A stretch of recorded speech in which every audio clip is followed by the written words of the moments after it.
우리에게 주신 하나님의 말씀, 신약성경 마태복음 19장 1절부터 12절까지 말씀입니다.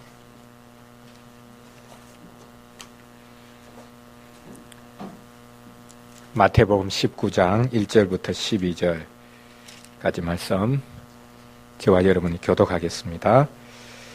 예수께서 이 말씀을 마치시고 갈릴리를 떠나 요단강 건너 유대 지경에 이르시니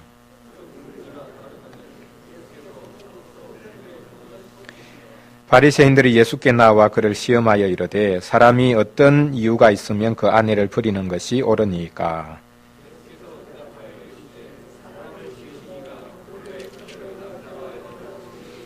말씀하시기를 그러므로 사람이 그 부모를 떠나서 아내에게 합하여 그 둘이 한 몸이 될지니라 하신 것을 읽지 못하였느냐.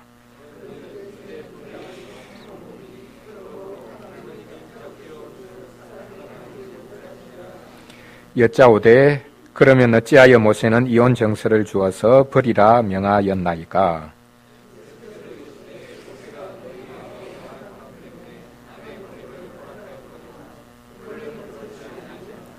내가 너희에게 말하노니 누구든지 음행한 이유 외에 아내를 버리고 다른 데 장가드는 자는 간음함이니라.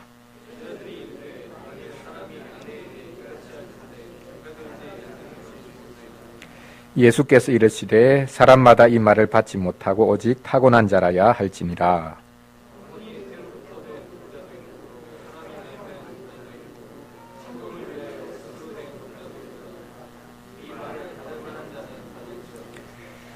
아멘.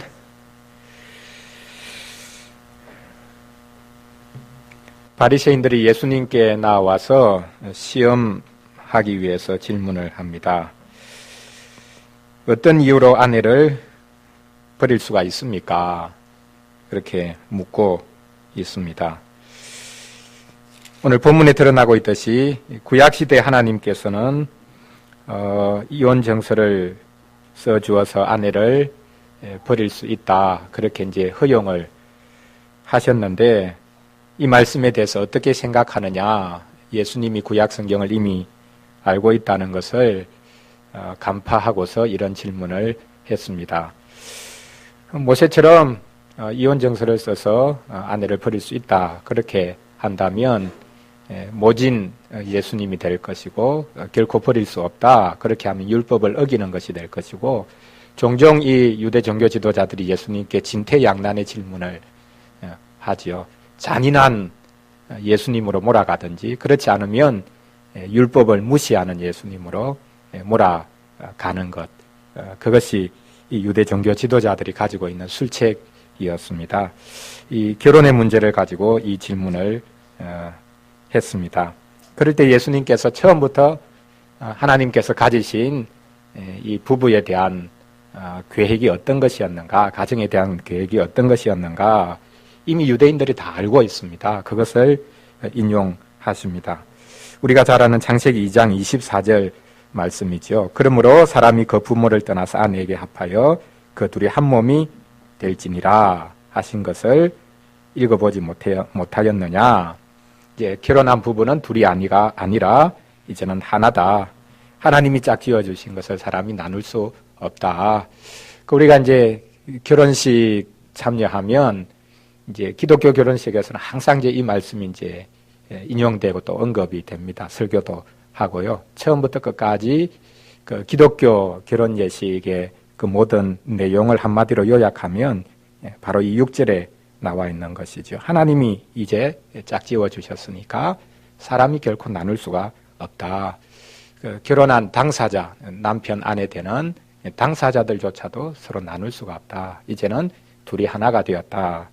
그것을 예수님께서 인용을 하십니다. 자, 오늘 말씀을 가지고 결혼에 대한 물론 나중에는 이제 이혼에 대한 부분도 이제 포함되어 있기는 하지만요. 우리 선배들이 하나님께서 처음부터 제정하신 이제 타락 이전에 하나님께서 만든 어떻게 보면 유일한 제도가 가정이지요. 그 종교개혁자 루터 같은 경우에는 타락 이전에 하나님께서 교회와 가정을 만드셨다. 그리고 타락 이후에는 국가라는 제도를 만드셨다. 그렇게 하지만 지난번에 우리가 살펴보았듯이 엄격하게 말하면 타락 이전에는 가정밖에 없었지요. 그 가정 자체가 하나님을 모시고 있었으니까 교회가 아니냐 그렇게 말할 수 있을지 모르겠지만 교회라는 것은 아주 구체적이지요. 죄로 인해서 하나님께서 세우신 제도가 교회이기 때문에 타락 이전에는 이제 가정만 있었다. 가정이 영원한 유일한 제도다. 그렇게 이제 말을 할 수 있는데요. 이제 바로 이 관점에서 하나님께서 타락 전에 유일하게 세우신 제도, 그 가정, 그것이 타락으로 말미암아 깨어지고 또한 여러 가지 곤란을 많이 겪게 되는데 하나님께서 이 가정에 대해서 품으신 그 계획이 어떤 것이었는지 또 그것을 실제 죄로 인해서 깨어질 위기에 이르는 그런 가정들도 많이 있고 그런 상황 속에서 주님께서는 그 가정을 어떻게 회복시키기를 원하시는가 그것을 우리가 같이 한번 살펴보도록 하겠습니다. 웨스트민스터 진화 고백서 제24장이 결혼과 이혼에 대해서 이제 고백을 하고 있습니다. 제1항에 보면요. 결혼을 제정하신 하나님의 그 뜻 그리고 그 결혼을 제정하신 목적이 무엇인가라는 것을 먼저 언급을 하고 있습니다. 결혼은 한 남자와 한 여자 사이에 이루어진다. 남자가 두 사람 이상의 아내를 동시에 두거나 여자가 두 사람 이상의 남편을 동시에 두는 것은 다 합법적이지 않다. 결혼이라는 것은 한 남자 한 여자 사이에 맺어지는 것이다. 지극히 당연한 일인 것 같지만 요즘에는 당연하지 않죠. 지난 2주 동안 로마 교황청에서 세계 주교 대의원 회의가 열렸습니다. 내년 정식 총회 열리기 1년 전에 지금 모였는데 그 주제가 가정 사목입니다. 그러니까 가정을 이 마지막 시대 가정을 어떻게 잘 이렇게 도울 것인가, 가정에 어려움들이 많이 있는데 신자들의 가정을 어떻게 도울 것인가, 그것을 위해서 세계 모든 주교들이 모여서 회의를 했습니다. 첨예하게 2가지 문제가 전 세계의 그런 관심을 집중시켰는데 먼저 하나가 동성애 문제입니다. 아마 이번 회의 때 로마 가톨릭이 동성애를 허용할 거다. 이런 억측들이 많이 나왔죠. 결과적으로는 통과가 안 됐습니다. 결혼은 한 남자와 한 여자 사이에 이루어지는 것이 하나님의 뜻이다. 그것을 분명하게 정하고 물론 조금 계속 논의해야 될 여지를 남기기는 했지만요. 동성애가 통과되지 않았습니다. 우리는 흔히 이 로마 교회가 가장 시대를 앞서가기 위해서 가장 보수적인 교회가 이제는 동성애까지 허용할 거다. 그렇게 예측을 했는데 그 예측이 보기 좋게 빗나갔죠. 모든 주교들이 하나님께서 처음부터 세우신 결혼제도 그것은 한 남자와 한 여자 사이에 맺어지는 것이다. 남자와 남자 사이, 여자와 여자 사이가 한 가정을 이루고 그렇게 해서 자녀를 입양을 한다. 그렇게 할 때 그 아이가 정상적으로 자랄 수 있겠는가? 그것은 잘못된 것이다. 그 아이에게 두 사람은 서로 좋을지 모르겠지만 결국은 또 자녀를 원하니까 입양을 하게 되고 그 아이가 아빠, 엄마에 대한 이해, 그것에 대한 큰 혼란, 그래서 아이에게 그렇게 상처 주는 일을 할 수가 없다. 그래서 하나님의 뜻에, 영원한 그 뜻에 어긋나는 것이다. 그렇게 잠정적으로는 결론을 내렸습니다. 오늘 본문에 보면 이 현재 가장 문제가 되는 동성애 문제, 결혼은 한 남자와 한 여자 사이에 이루어지는 것이다. 타고날 때부터 동성애적인 기질을 가진 사람은 그럼 어떻게 하느냐? 그 치료도 안 되는 그 부분. 그건 당연히 처음부터 선천적으로 그런 성향 기질을 가지고 태어난 사람은 그 이성애적인, 대부분의 사람들은 이성애적인 기질을 가지고 태어나니까 남자는 여자에게 끌리고 여자는 남자에게 끌리고 그래서 당연히 결혼을 하고 가정을 이루는 것이 당연한데 처음부터 태어날 때부터 동성에게 끌리는 성향을 가지고 태어난 사람, 그걸 치료할 수 있는 길도 없는데 그것은 당연히 인정을 해줘야 되고 그들이 어떤 형태로든 결합하는 것, 그것을 인정해줘야 되지 않느냐. 그것이 요즘 이제 대세를 이루고 있습니다. 소수자 인권을 보호해야 된다. 그런 측면에서 또한 더더욱 미국을 포함한 여러 나라에서 동성애 결혼 합법화 이런 일들이 이제 이루어져 가고 있습니다. 그러나 이제 성경은 엄격하게 말씀을 합니다. 결혼은 하나님께서 처음부터 계획했듯이 한 남자와 한 여자 사이에 이루어지는 결합이다. 육체적인 결합, 더 나아가 영적인 결합. 그래서 이제는 더 이상 둘은 하나가 아니다. 처음부터 반쪽이었기 때문에 결합해서 하나가 된 것이 아니라 온전한 한 남자와 온전한 한 여자가 결합을 해서 둘이 될 것 같은데 하나가 되는 이 신비, 이것이 하나님께서 계획하신 것이다. 그렇게 여기서 분명히 언급을 하고 있습니다. 그런 의미에서 보면 이제 일부 다처제, 또 반대로 이제 다처 일부제, 그것이 역사를 통해서 종종 어떤 문화, 어떤 상황 속에서는 있기도 했고, 또 지금도 여전히 모슬렘권에서는 일부 다처제를 합법화해서 그렇게 하고 있지만 그것은 하나님의 원래 뜻이 아니다. 왜곡된 것이다. 성경에 보면 처음으로 이제 일부 다처제를 이제 시작한 인물이 있죠. 창세기 4장에 보면 라멕이라는 인물인데요. 자기가 두 아내를 취했다라는 것을 자랑 삼고 두 아내를 통해서 자녀들이 생산되는데 그 자녀들이 결국 세상 문화를 이룹니다. 거대한 성을 쌓고 청동기 문화를 이루고 악기도 발전시키고 그렇게 해서 어떻게 보면 세상 문화의 기초에 이런 하나님의 뜻을, 하나님의 섭리를 대적하는 그것이 처음부터 자리 잡고 있었던 것을 볼 수 있습니다. 근데 여러분들이 혹 이런 생각을 해보셨는지 모르겠습니다. 구약시대에 하나님의 백성들조차도 일부 다처제를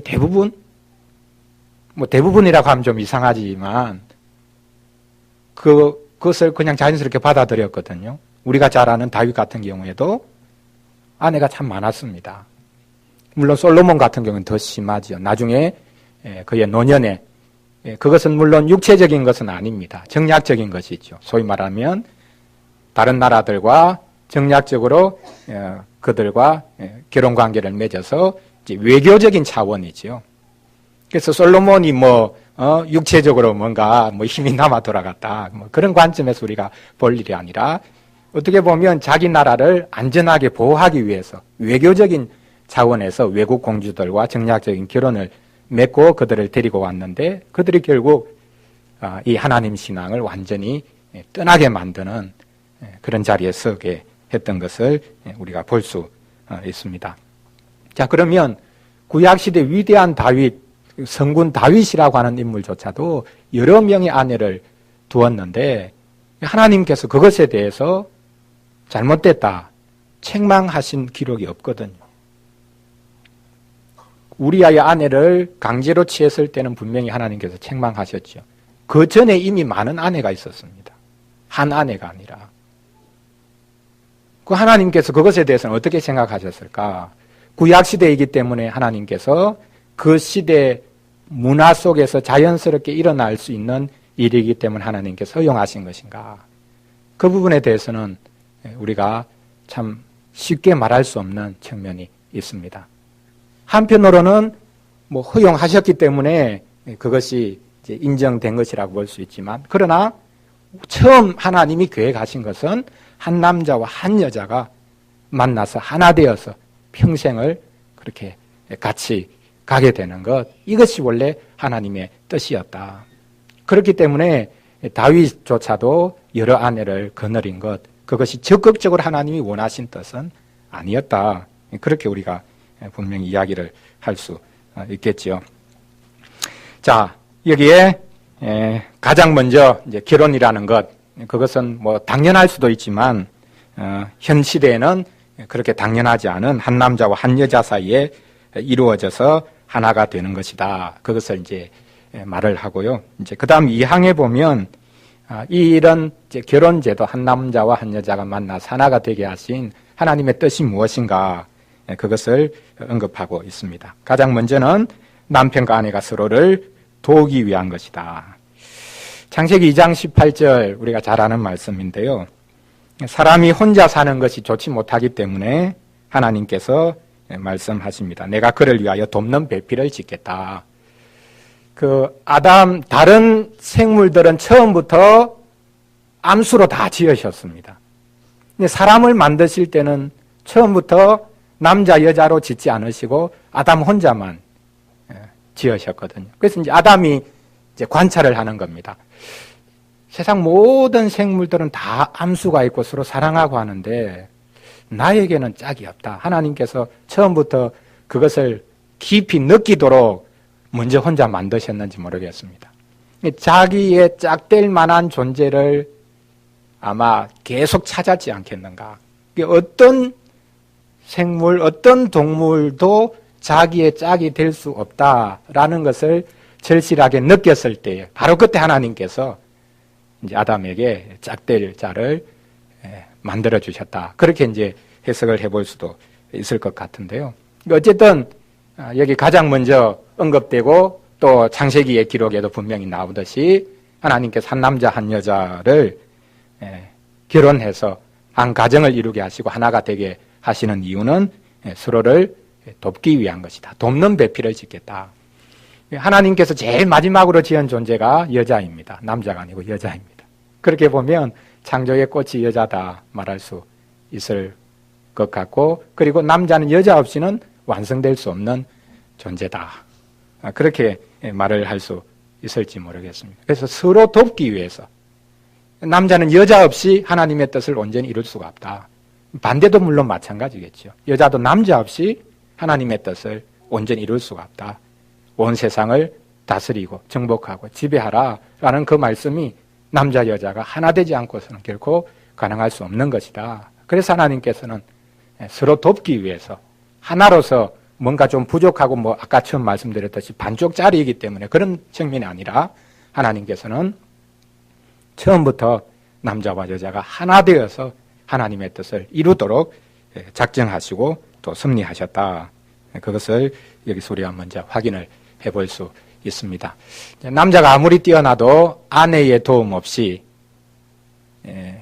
하나님의 뜻을 온전히 이룰 수 없다. 정반대로 아내가 아무리 뛰어난다 할지라도 남편의 도움 없이 하나님의 뜻을 이룰 수 없다.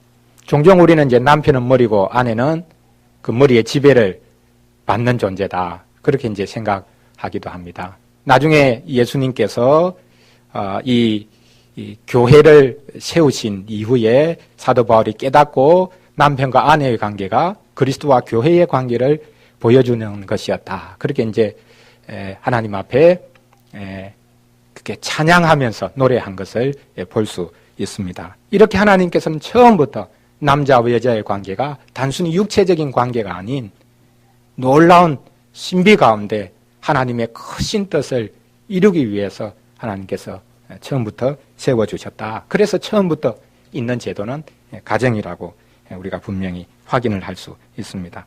그 다음 두 번째로는요, 이게 요즘에는 어떻게 보면 참 무시당하는 부분이기는 한데, 적법한 자녀를 통하여 인류를 증가시키며, 옛날에는 당연했는데 요즘에는 당연한 부분이 아니죠.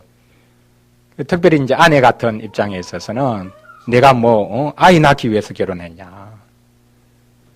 이런 말을 하면 정말 무식한 사람으로 이제 치부가 될 겁니다. 그런데 처음부터 하나님께서 계획하신 것은 한 남자 한 여자를 통해서 자녀를 낳게 하시고, 그래서 하나님께서 이 땅을 하나님의 백성들로 가득 채워서 온 세상을 다스리도록 계획하셨다.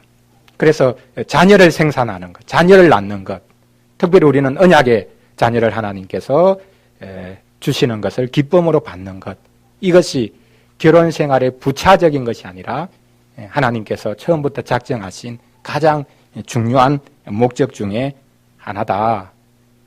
그러나 단순히 자녀를 낳는 것으로 끝나는 것이 아니죠. 여기 세 번째, 반복되는 것 같지만 분리해서 언급을 하고 있는데, 거룩한 자손을 통해서 교회를 왕성하게 하기 위해서, 여기 말라기 2장 15절 말씀을 인용하고 있는데요. 구약 성경 마지막 말씀인 이제 말라기서에서 왜 당시 그 시대가 가장 어두운 시대였는가? 이제 언약의 가정이 파괴되는 그 모습을 지적을 하고 있습니다. 하나님께서는 이런 표현을 쓰시죠. 하나님께서는 영이 충만하신 분인데 왜 오직 한 자손만 만드셨겠는가? 그것은 하나님께서 친히 언약의 한 백성을 통해서 하나님의 뜻을 이루기 위한 것이다. 수많은 종류의 사람들, 수많은 민족들이 존재하지만 하나님께서 처음에 계획하셨던 것은 한 언약 백성, 그들로 말미암아 하나님께서 영광을 받으시도록 하기 위한 것이다. 경건한 자손을 얻고자 하시는 것, 그것이 하나님의 뜻이었다. 그렇게 구약 성경 마지막 책에서 창세기와 이렇게 가장 어울리는 방식으로 기록하고 있죠. 우리가 성경을 보면 항상 처음에 이야기됐던 것이 마지막에 되울립니다. 창세기 이야기됐던 것이 요한계시록에 되울리죠. 에덴 동산의 모습이 요한계시록 마지막 부분에서 회복되는 것을 볼 수 있습니다. 그것만이 아니라 창세기 처음에서 이야기되던 것이 구약시대 마지막 부분에서 얼마나 그것이 훼손되어졌는가, 그걸 또 이제 보여주고 있습니다. 그래서 말라기 구약성경 마지막 책에서 언약의 자손에 대한 이야기, 왜 하나님께서 한 남자 한 여자를 하나님께서 하나로 묶어주셨는가? 그것은 경건한 자손을 얻기 위한 것이다. 그 경건한 자손이 없기 때문에 하나님의 교회는 지금 가장 큰 어려움에 처하여 있다. 그것을 말하고 있습니다. 마지막 네 번째는 가장 소극적인 것 같지만 가장 현실적인 것이죠. 부정을 막기 위해서 제정되었다. 고린도전서 7장 말씀해 보면 사도 바울이 이제 결혼 제도에 대해서 가장 현실적인 측면을 지적을 합니다. 음행을 피하기 위해서 남자마다 자기 아내를 두고 또 여자마다 또 자기 남편을 두라. 음행을 피하기 위해서 하나님께서 결혼 제도를 허락하셨다. 가장 현실적인 이야기입니다. 하나님께서 사람을 지으셨을 때에 육체를 지으시고 육체라는 것은 당연히 성적인 존재로 지으셨습니다. 그것을 만족시켜야 되죠. 제대로 만족시키지 못할 때 부정적인 방식으로 퇴폐적인 방식으로 나타날 수밖에 없습니다. 그래서 가장 현실적인 제도로 하나님께서 세우신 것이 우리의 육체를 아시고 성적인 존재로 우리를 지으신 그 하나님께서 그것을 가장 긍정적인 방식으로 만족시키시고 기쁨을 얻도록 하시기 위해서 또 반대로는 부정을 막도록 하시기 위해서 하나님께서 결혼 제도를 허락하셨다.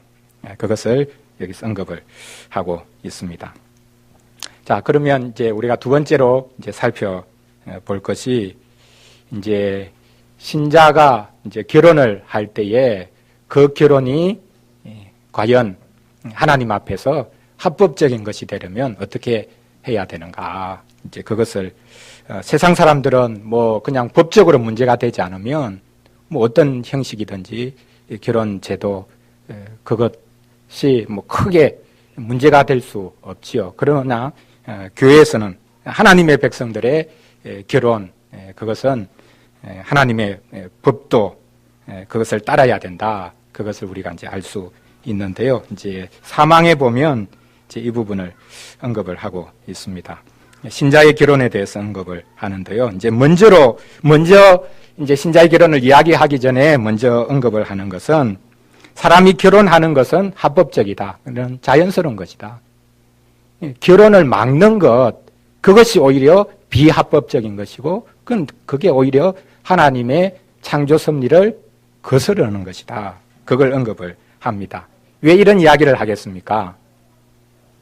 종교개혁의 배경을 놓고 보면 중세교회가 가지고 있었던 이제 독신제도, 그것에 대한 분명한 그 반대 의견을 내고 있는 것이죠. 판단력을 가지고 동의를 표할 수 있는 모든 사람이 결혼하는 것은 합법적이다. 중세교회는 성직자, 소위 말해서 이제 사제가 되는 사람은 결혼할 수 없었습니다. 처음부터 그랬던 것은 아닙니다. 어느 순간부터 이 거룩에 대한 동경 때문에, 그리고 그것은 성경적이지 전혀 않은데요. 헬라 사상의 헬라 철학의 영향을 받아가지고 중세교회, 심지어 종교개혁자들까지도 이 사상에서 완전히 이제 벗어나지는 못했는데, 어쨌든 육체를 좀 저급한 것으로 생각하고, 그래서 육체적인 행위 이런 것들은 되도록이면 터부시하고 그것을 제한하는 것, 그것을 억누르는 것, 그것이 영적이 되는 길이다. 그렇게 해서 일반 신자들에게는 이 모든 것을 다 요구할 수 없으니까 사제가 되려고 하는 사람은 반드시 독신 서약을 해야 됩니다. 평생 독신으로 살겠다라고 서약을 해야만 사제가 될 수 있는 것이죠. 자, 그러면 나중에 사제가 도중에 결혼을 했습니다. 그럼 그 결혼이 합법적일까요? 불법적인 것일까요? 불법입니다. 그건 결혼이 아닙니다. 결혼을 몰래 했다 하더라도, 아니면 공개적으로 했다 할지라도 그것은 교회법적으로는 결혼이 아닙니다. 왜? 처음에 서약했기 때문에. 평생 독신으로 살겠다 서약했기 때문에 사제가 도중에 마음을 바꾸어서 어떤 대상자와 결혼을 했다 할지라도 그 결혼은 교회법적으로는 무효입니다. 그 사람은 여전히 독신입니다. 혼자 있는 것입니다. 어겨서 결혼을 하고 가정을 이루었지만 그 결혼은 무효고 그 가정은 없는 가정이지요.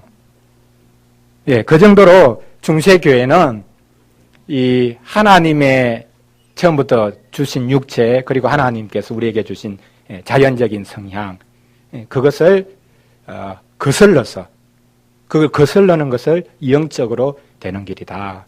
그렇게 하나님보다 지나치게 열심을 내고 하나님보다 더 똑똑한 채 하려고 한 것이다. 그래서 여러분이 아시듯이 종교개혁자 마틴 루터도 수도사로 독신으로 있다가 종교개혁을 주창하고 난 다음에 어떻게 합니까? 자기 주위에 있던 수도사들에게 다 결혼을 시킵니다. 그리고 수녀들도 주위에 복음을 듣기 위해서 몰려오는데 수녀들 다 짝지어서 이제 결혼을 시켜주지요. 마지막 한 수녀가 결혼하지 못하고 남아있으니까 자기가 해결해야 되겠다.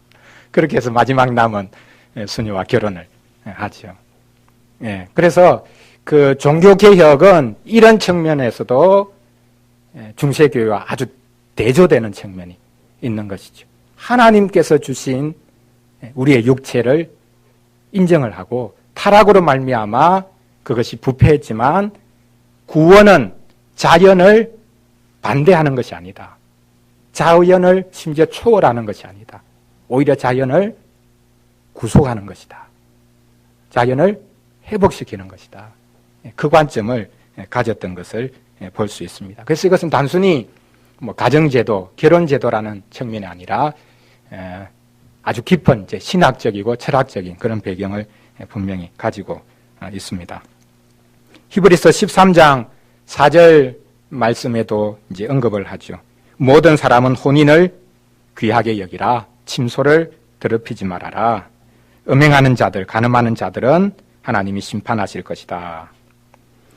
그 초대교회 때도 이런 그 육체를 저급한 것으로 생각하고 육체적인 관계를 어쨌든 무시하는 것, 그것을 억누르는 것이 구원에 이르는 길이다라고 믿었던 이들이 있었다는 것을 우리가 디모데전서 4장 3절을 통해서 확인해 볼 수 있는데요. 혼인을 금해라. 또 어떤 음식은 먹지 말아라. 그러니까 혼인하면 안 되고 어떤 음식들은 먹지 말아라. 유대인들에게도 음식 먹지 않아야 되는 그런 규례들이 있었죠. 근데 초대교회가 되면서 유대교와 이 기독교 또 동방 신비한 종교들이 이게 좀 짬뽕이 돼가지고요. 이런 금욕주의적인 사상을 가진 이제 종교들이 일어났습니다. 그래서 결혼하면 안 되고 부부간의 관계를 했더라도 그 다음부터는 믿고 나면 부부 관계를 절대 가지면 안 되고, 그리고 어떤 음식들은 먹어서 안 된다. 그렇게 해서 이제 구원에 이를 수 있다고 믿는 이들이 있었습니다. 이것에 대해서 사도 바울이 디모데에게 분명히 선포하라고 하지요. 감사함으로 받으면 버릴 것이 없다. 모든 것이 기도로, 말씀으로 거룩해진다. 그렇게 선포하고 있는 것을 볼 수 있습니다. 자, 그런데 이제 제한이 있습니다. 기독신자의 결혼에서 제한적인 부분이 있는데요. 이제 그 부분을 사망 이제 두 번째 문장에는 이렇게 언급합니다. 그러나 기독자는 의무적으로 오직 주님 안에서만 결혼하여야 한다. 그러므로 참된 개혁신앙을 고백하는 자들은 불신자, 로마교 신자나 여타 우상 숭배자와 혼인할 수 없다. 또한 경건한 자들은 삶이 현저하게 악하거나 저주받을 이단을 계속 추종하는 자들과 혼인하여 대등하지 않은 멍에를 매지 말아야 한다. 예, 쉽게 표현하는 이제 말로 이제 불신 결혼은 하면 안 된다. 이제 그렇게 말할 수 있는 부분인데요. 천주교, 그러니까 로마 교회, 로마 천주교회에서는 이게 이제 아주 엄격합니다. 그러니까 조금 전에 이제 독신 서약에 대해서 말씀을 드렸지만 결혼에 대해서도 아주 엄격합니다. 어떤 신자가 와서 결혼하겠습니다 하면 그 당사자가 맞은편 상대방이 누구냐, 그것을 엄격하게 합니다. 그 천주교인이냐, 천주교인이 아니면 원칙적으로는 결혼할 수가 없습니다. 그러면은 그 상대방이 결혼할 때까지 기다려야 되는가? 물론 그런 것은 아니고, 이제 결혼을 해야 되면 그것을 이제 관면이라고 하는데, 풀어주는 이제 과정을 이제 밟기는 합니다. 근데 원칙적으로 천주교인은 천주교인이 아닌 사람과 결혼을 할 수가 없습니다. 합법적인 결혼이 될 수가 없습니다. 이제, 허용하는 정도는 어떤 거냐면, 성공의 신자는 가능하다. 자기들과 제일 가까운 성공의 신자는 가능하고, 개신교 신자는 인정을 하지 않는 것이죠. 우리는 천주교 신자들의 세례를 이제 인정을 해서 천주교 신자가 영세받은 신자가 기독교인이 되고자 할 때 제 세례를 주지 않지 않습니까? 단지 이제 그 신앙 고백, 공적 신앙 고백만 하고 신자로 이제 받는데, 이 천주교회 같은 경우는 우리보다 더 엄격합니다. 개신교 신자는 쉽게 말하면 신자로 보지 않는 것이죠. 거의 불신자와 비슷하게 봅니다. 그래서 개신교 신자가 세례받은 것을 인정을 못한다는 것이죠. 세례받은 신자는 세례받은 신자와만 결혼해야 된다. 우리 개신교회도 개신교 신자도 세례를 받았는데 그렇게 우리는 말하겠지만 천주교에서 볼 때는, 엄격한 관점에서 볼 때는 개신교 신자들의 세례는 인정을 못하겠다는 겁니다. 왜? 가톨릭 교회, 그 교회에서 떨어져 나간 이단이라고 보거든. 우리가 가톨릭을 이단으로 그렇게 보기도 하는데, 가톨릭은 훨씬 더 이제 심하죠. 자기들은 유일한 하나의 교회를 고백하기 때문에 자기 가톨릭 교회에서 떨어져 나간 이들은 아무리 열심히 신앙생활을 한다 할지라도 또 세례를 받았다 할지라도 그 세례는 인정할 수 없다. 그래서 자기들 세례받은 신자는 타 교단, 개신교 신자가 세례받았다 할지라도 그 세례는 인정할 수 없기 때문에 결혼을 허락할 수가 없는 것입니다. 그러니 무조건 결혼을 허락해 주지 않는가? 현실은 현실이니까 이제 소위 말하는 이제 관면이라고 해서 이제 풀어주는 과정을 밟습니다. 이제 어떤 과정을 밟느냐면 이제 상대방을 부르죠. 개신교 신자든지 불신자든지 그 사람을 이제 같이 이제 불러서 두 사람을 앉혀놓고 주례할 신부가 정확하게 묻습니다. 어떤 것을 묻느냐 하면, 우리는 종종 이제 이렇게 하지요. 이제 어떤 신자가 불신자와 결혼을 한다고 하면, 하겠다. 그렇게 하면 이제 목사가 불러가지고 상대방에게 세례 받겠냐? 세례 받겠습니다. 안 그러면 최소한 이제 학습을 받겠냐? 그렇게 해서 학습을 받겠다고 약속을 받고 그 과정을 거치고 이제 종종 이 결혼식을 이제 주례를 하죠. 근데 가톨릭에서 그렇게 하지는 않습니다. 왜냐하면 믿음이라는 것이 그건 자기가 믿겠다, 그렇게 작정한다고 믿을 수 있는 게 아니지 않습니까? 그래서 믿어야 된다, 세례 받아야 된다, 그렇게 강요하지는 않습니다. 그런데 최소한 몇 가지 요구를 해서 반드시 그 요구에 따르겠다고 말을 할 때에 결혼을 이제 허용을 해주는 것이죠. 첫 번째는 그러니까 믿는 세례받은 신자가 신앙생활 하는 것을 방해하지 않아야 된다. 그렇게 할 수 있겠냐. 그리고 둘째, 자녀가 태어나지 않겠습니까? 자녀가 태어나면 그 자녀가 가톨릭 신앙으로 자랄 수 있도록 배려하고 허용하겠냐. 그걸 묻고 그렇게 하겠습니다 하면 이제 이 결혼 원천적으로는 이 합법적이지 않은 결혼이지만 결혼할 수 있다. 그런 이제 허용하는 이제 문을 열어 줍니다. 자, 불신자와 결혼하는 것 그것이 합법적이지 않다. 이제 그렇게 말을 하는데 그 우리와 우리의 자녀들이 이제 이 세상 속에선 참 이 부분이 참 어려운 부분 중에 하나이지요. 우리의 자녀들이 믿지 않는 자와 자연스럽게 이 세상에서 교제하게 되고 같이 살아가면서 내 마음과 맞을 수 있겠다. 결혼해서 가정을 이룰 수 있겠다. 이런 생각을 가질 가능성이 있는데 그때 그렇게 되기 전에 어릴 때부터 우리가 바로 이 부분 신자인 우리가 불신자와 평생 맺는 관계, 평생 끊어질 수 없는 이 관계를 맺을 수 있는가? 그것을 우리가 분명하게 가르치는 것이 이제 필요하겠습니다. 그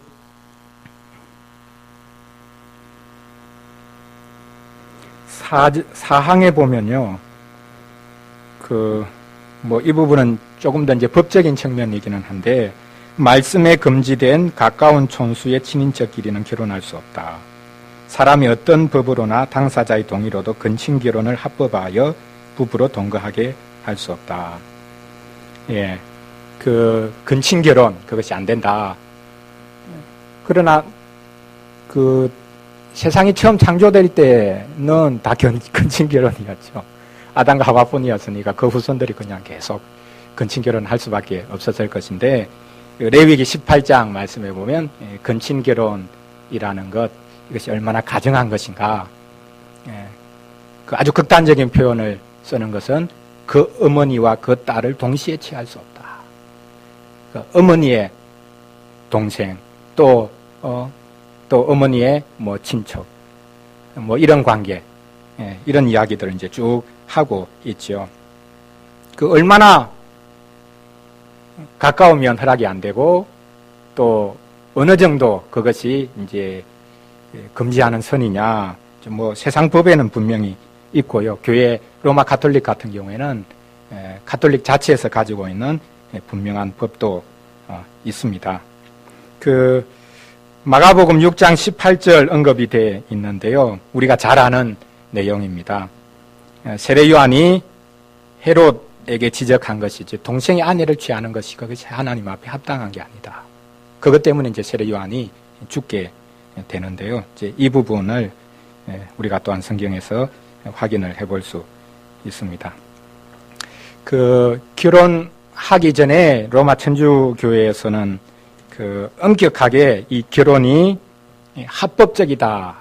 합법적이 되도록 모든 조처를 다 강구합니다. 조금 전에 말했듯이 이제 쉽게 말하면 이게 불신 결혼이냐, 믿지 않는 자와 결혼하는 것이냐, 그 엄격하게 이야기하고요. 그 다음에 이제 더 정확하게 하나하나 이 질문지를 만들어 가지고 그 로마 천주교회가 가지고 있는 질문지가 있습니다. 그것을 가지고 제출해서 그것에 이제 일일이 답을 하게 하고 최종적으로 그것에 대해서 신부가 승인을 합니다. 거기에 이 결혼이 합법적으로 되기 위해서 어떤 질문들을 하느냐 하면요. 본인이 자유로운 의사로 결혼하는 것인가? 그걸 이제 묻습니다.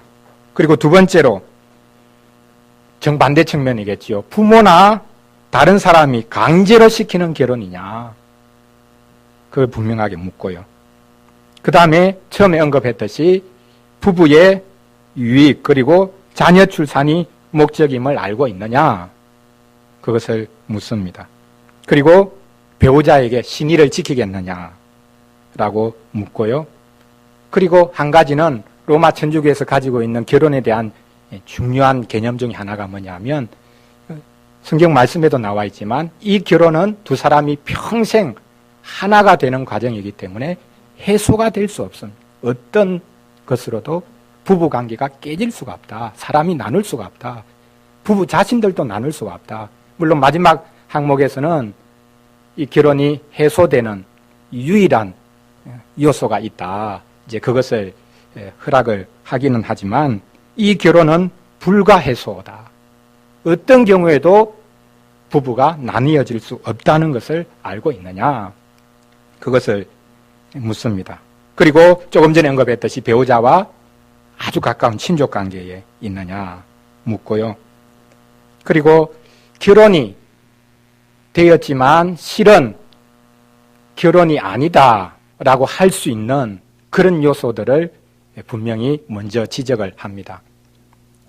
첫 번째로는 결혼의 대상자가 성교불능 장애를 가지고 있을 경우에는 그 결혼은 숨기고 결혼을 했을 때 그 결혼은 합법적인 결혼이 아니다.